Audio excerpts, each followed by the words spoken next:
Hi, my name is Sophie Daniel-Landman, and I'm a writer for the McGill International Review, and last month I wrote an article on space innovation and development.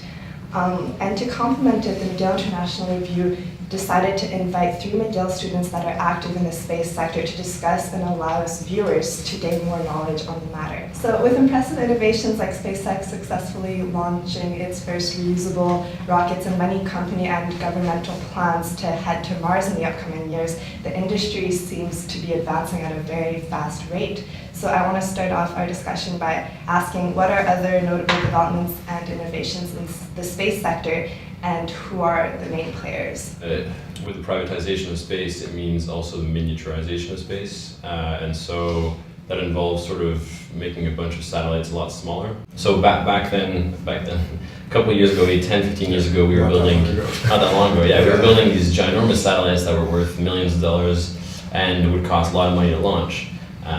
But with the miniaturization of electronics and stuff, we've decided the industry has shifted to more sending more little satellites in space.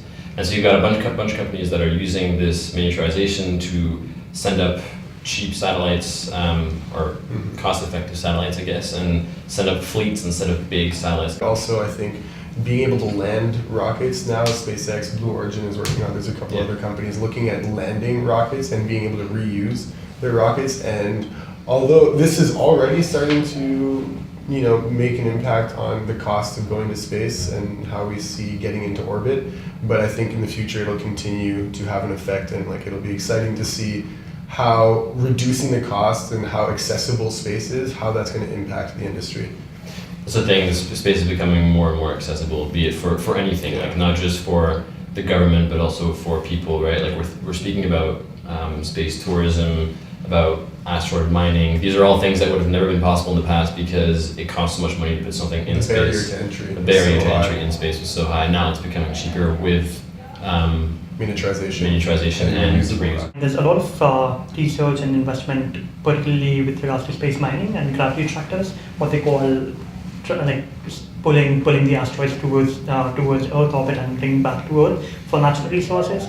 There's also a significant investment or research, particularly with regards to in legal regulation research. We are already facing such questions: what happens to suborbital flights? Would that be governed by aviation laws, or would that be governed by space laws? What are some current or anticipated challenges in space law, and what are you guys doing to mitigate these? Current challenges in space law. One of the biggest challenges we are facing right now is the hype, or the very, very pertinent question of what to do with space resource mining or space resource extraction, because as the Outer Space Treaty prescribes that any appropriation first, to claim ownership over anything in space, is prohibited. So in tune to that, how do you understand commercially exploiting natural resources from outer space? One more challenge is with regards to space debris. There's really not been much done about the increasing amount of space debris in the orbit around the Earth, and the problem basically lies in the lack of political will. The states have to come to a binding agreement.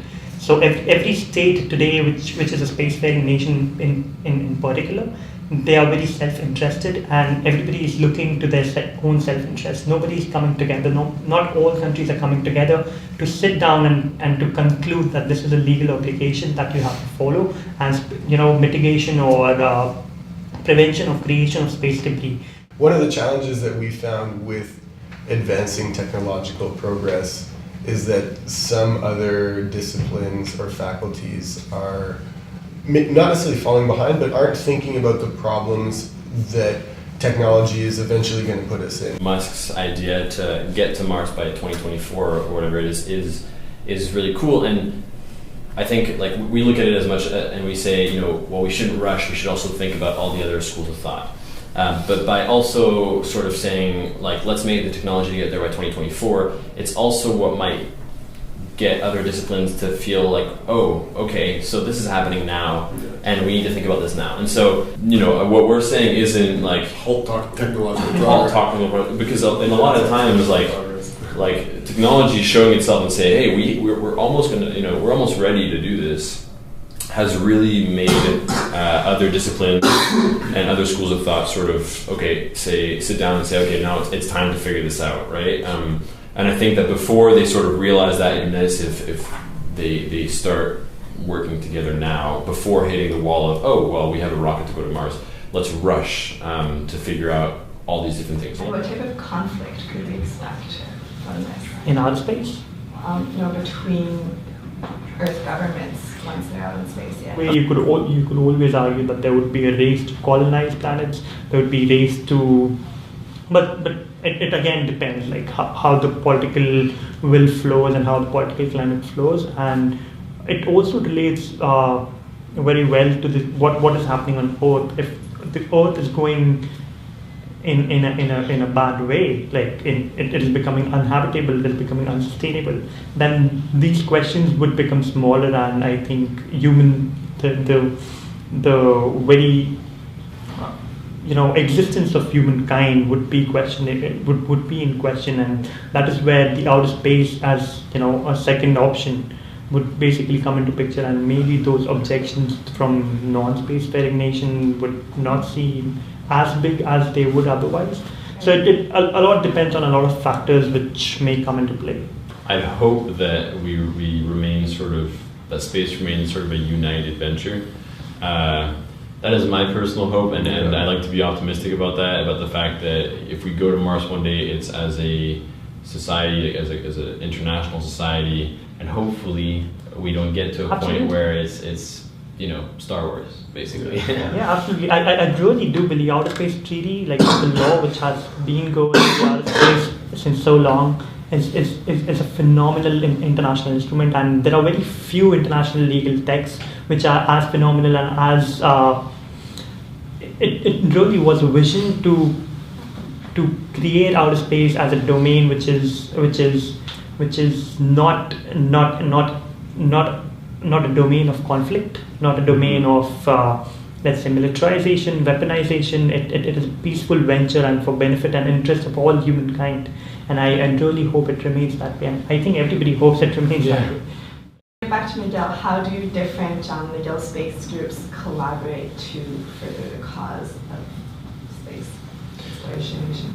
Okay, so I mean, Exactly what we're trying to our achieve. group, yeah. So our group is exactly that. It's as I mentioned at the beginning. It's an interdisciplinary group. So I'll mention some of them. We have those CSC. We have the research, the technical research, and that's just like, okay, let's get engineers thinking about satellites and learning about the benefits of satellites and building satellites and what it means to work with outer space technology. But we also have this whole group that does education. And so we believe that it's super important to sort of teach younger generations, not just university students, but also high school and primary school students, the importance of space.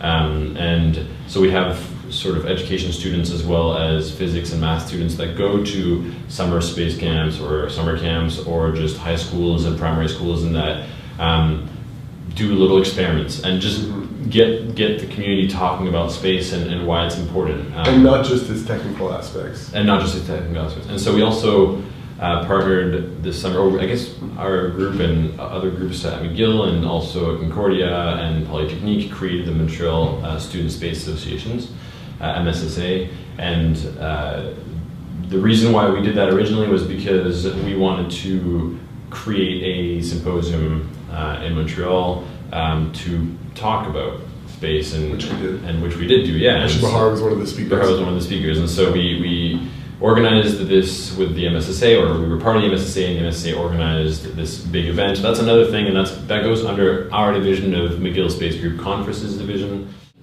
We really want to make sure that in the root of knowledge, so education, we are showcasing space. And so if that means primary high school students, or if it means doing this in university for engineering students, or if it means having a space policy and industry research group, so that political science students that are in undergrad that don't have the chance to really do that much space related stuff get to just write an article about any sort of topic about space and publish it on our website. That gets the community really talking. And so that's sort of how our group is currently contributing to that.